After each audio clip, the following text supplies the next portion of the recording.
वाजपेयी जी, वो ये कह रहे हैं कि सियासी फायदे के लिए 2024 के पहले इस मुद्दे को सुलझाया जा रहा है, वरना 4 साल पुराना बयान है, अभी उठाने का क्या मतलब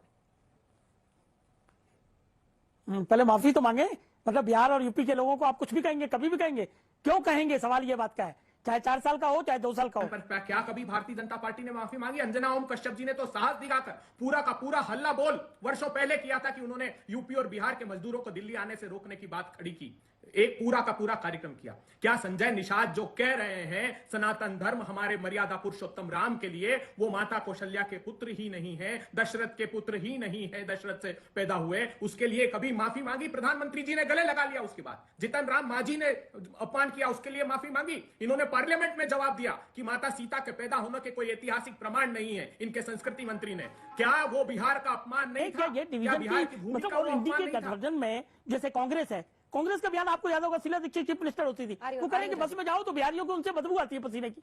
मतलब ये चीजें कैसे टॉलरेट करेंगे हम लोग? हमें तो समझ नहीं आ रहा कि नीतीश बाबू पार्ट 2 जंगल राज चलाते चलाते बिल्कुल अपना बिहारियों का और यूपी वालों का मान सम्मान को गिरवी रख दिया। उसमें तुष्टिकरण दिखाई नहीं देता। अरे पार्लियामेंट में अगर हम मांग कर लें अंजना जी कि आप इस बात की चर्चा करा लीजिए कि 6 दिन पहले उस घटना के एक आतंकवादी ने वीडियो पोस्ट किया था कि पूरी की पूरी संसद बम से उड़ा दूंगा, तब प्रधानमंत्री जी कहां थे? रैलियां कर रहे थे, वो ट्वीट किया प्रधानमंत्री वाजपेयी जी, वो छत्तीसगढ़ और वो ये कह रहे हैं कि सियासी फायदे के लिए 2024 के पहले इस मुद्दे को सुलझाया जा रहा है, वरना 4 साल पुराना बयान है, अभी उठाने का क्या मतलब है? पहले माफी तो मांगे। मतलब बिहार और यूपी के लोगों को आप कुछ भी कहेंगे, कभी भी कहेंगे, क्यों कहेंगे? सवाल ये बात का है, चाहे 4 साल का हो चाहे 2 साल का हो। सवाल ये है कि इतना गौरवशाली इतिहास है, अभी आपने सारी बताया, हम लोग प्राउड करते हैं उसको। मतलब ये नीतीश बाबू को क्या हो गया है? हम तो बड़े, देखो हमें ये कहने में कोई ऐतराज नहीं है कि वो पुराने समाजवादी नीतीश बाबू कहीं और चले गए हैं, गायब हो गए हैं। अभी विधानसभा में इन्होंने इस तरह की स्टेटमेंट दी थी महिलाओं के खिलाफ। अब क्यों नहीं? इनका खून नहीं खोलता, आपका खोल रहा है, हमारा खोल रहा है, बाकी लोगों का खोल रहा है, इनका खून ही नहीं खोलता। मतलब किस तरह की बात? इंडी गठबंधन, और ये नहीं खाली, ये एक फैशन बन गया है। ये रेवंत रमन जो सीएम बने हैं वहां के तेलंगाना के, उन्होंने भी 3 दिन पहले ये स्टेटमेंट दी है।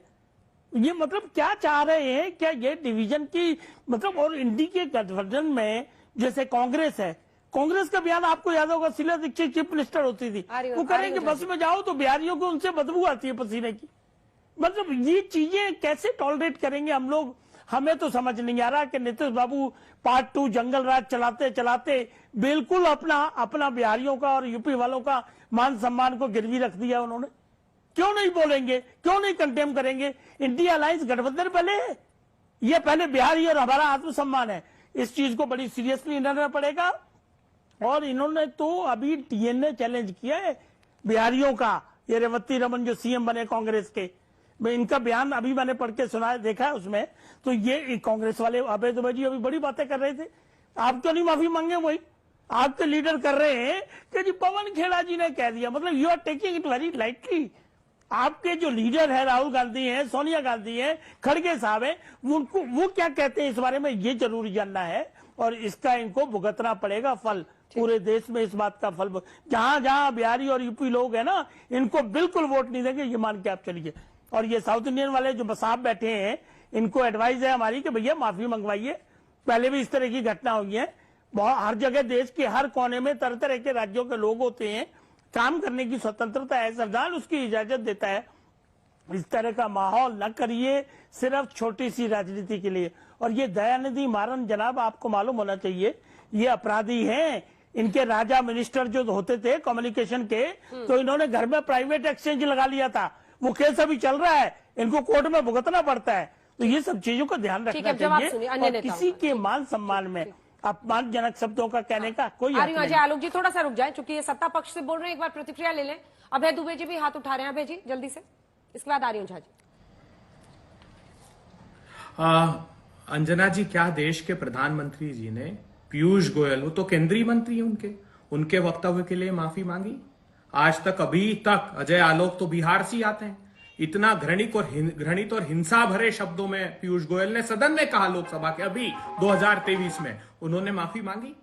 विजय गोयल जी के बयान पर क्या कभी भारतीय जनता पार्टी ने माफी मांगी? अंजना ओम कश्यप जी ने तो साहस दिखाकर पूरा का पूरा हल्ला बोल वर्षों पहले किया था कि उन्होंने यूपी और बिहार के मजदूरों को दिल्ली आने से रोकने की बात खड़ी की, एक पूरा का पूरा कार्यक्रम किया। क्या संजय निषाद जो कह रहे हैं सनातन धर्म हमारे मर्यादा पुरुषोत्तम राम के लिए, वो माता कौशल्या के पुत्र ही नहीं है, दशरथ के पुत्र ही नहीं है, दशरथ से पैदा हुए, उसके लिए कभी माफी मांगी? प्रधानमंत्री जी ने गले लगा लिया। उसके बाद जितन राम मांझी ने अपमान किया, उसके लिए माफी मांगी। इन्होंने पार्लियामेंट में जवाब दिया कि माता सीता के पैदा होने के कोई ऐतिहासिक प्रमाण नहीं है, इनके संस्कृति मंत्री ने। क्या वो बिहार का अपमान नहीं था? क्या बिहार की भूमि का वो अपमान नहीं था? तो ये भारतीय जनता पार्टी के लोग प्रतिशोध की आग में जल रहे हैं।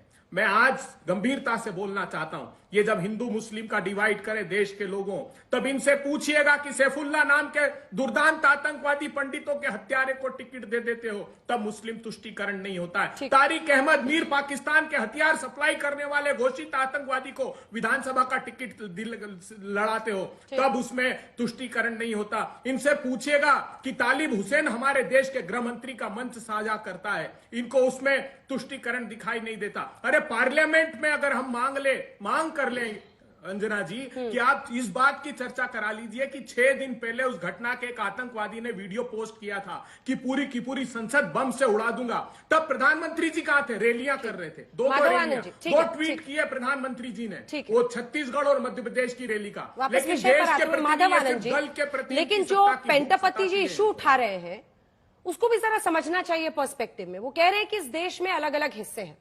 अब चाहे वो एमके स्टालिन हो, चाहे वो मारन साहब हो, इन सबको एक खास किस्म की पॉलिटिक्स करनी होती है, जिसकी वजह से शायद तमिलनाडु के बीजेपी गुट को भी आप उतना मुखर होकर इस बयान के खिलाफ बोलते हुए नहीं सुनेंगे।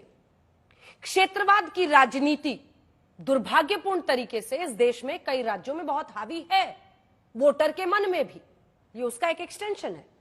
माधव जी। अंजना जी, देखिए, एक सोची समझी रणनीति में कह सकता हूं उत्तर और भारत में बांटने की राजनीति, और यह लगातार जब से पुराना बयान है, 4 साल पुराना। एक मिनट, जब से इंडिया अलायंस बना है तब से लगातार अंजना जी आपके शो पे ही हम लोगों ने कई डिबेट आपके साथ किया है, चाहे सनातन धर्म के अपमान की बात हो, हिंदू धर्म की बात हो, या बिहारियों की अस्मिता की बात हो, डीएनए की बात हो, लगातार तमाम ऐसे बयान अगर आप देखेंगे। अरे बिहार तो उत्तर भारतीयों का है, जहां हिंदी भाषी प्रदेश है, वहां के शिक्षा मंत्री भी क्या अनाप शनाप बोल के चले जाते हैं, और हम लोगों ने उस पर भी डिबेट करने का काम किया है, और सूबे के मुख्यमंत्री चुपचाप रहते हैं, बर्खास्त भी नहीं करने का काम करते हैं। तो एक सोची समझी रणनीति है, समाज में भाषा और प्रांत के आधार पर नफरत फैलाने की जो राजनीति ये चल रही है, इसकी घोर निंदा होनी चाहिए। मुझे लगता है सत्ता पक्ष हो या विपक्ष हो, सबको एकजुट होकर इस तरह के जो भी बयान आते हैं इसकी निंदा होनी चाहिए। और बिहारी अस्मिता की बात को लेकर, सनातन धर्म को लेकर बात, मुझे लगता है कि इस देश में बहुत सारे इश्यूज अंजना जी हैं जहां हम लोग कर सकते हैं, डिबेट कर सकते हैं, लेकिन ऐसे मुद्दे जहां समाज को बांटने की बात हो जाए, देश को बांटने की बात हो जाए, मुझे लगता है कि किसी को यह शोभा नहीं देता है। और जिस तरह लगातार इंडिया अलायंस के लोग बयान दे रहे हैं अंजना जी, ये गंभीर विषय है। मैं घोर आपत्ति व्यक्त करता हूं और इसकी घोर निंदा भी करता हूं।